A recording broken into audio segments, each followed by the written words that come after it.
Почитувани представници на медиумите, почитувани граѓани.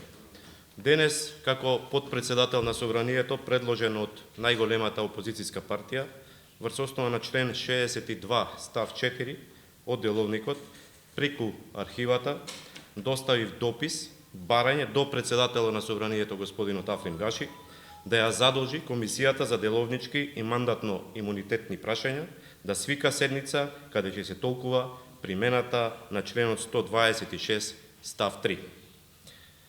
Бидејќи апсолутно не се согласувам со образложението на председателот за овој член од деловникот, го доставив наведеното барање.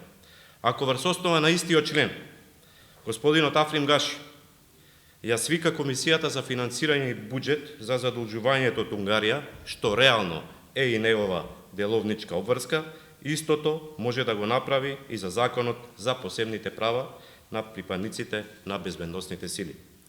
Пред скоро 10 дена, координаторот на пратеничката група на СДСМ господинот Оливер Спасовски поднесе барање до председателот на Собранието да достави образложение дали и кога ќе ја свика седницата на Комисијата за разгледување на овој закон по истиот терк како што беше свикана и Комисијата за финансирање и буџет.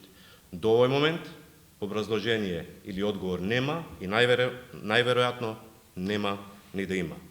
Има некакви образложенија пратени до јавноста кои воопшто немаат смисла, ниту се во согласност со деловникот, ниту имаат допир со реалноста. Затоа, ако се сигурни, ако председателот на Собранието господинот Африм Гаши е сигурен во неговото образложение, барам да се свика Комисијата за деловнички и мандатно-имунитетни прашања и таму да ги судриме аргументите. Ова е шанса и на пратениците од ВМРО ДПМН да докажат дека реално се залагаат за решавање на овој проблем, а нивната заложба не е само декларативна. Благодарам. Повелете прашање.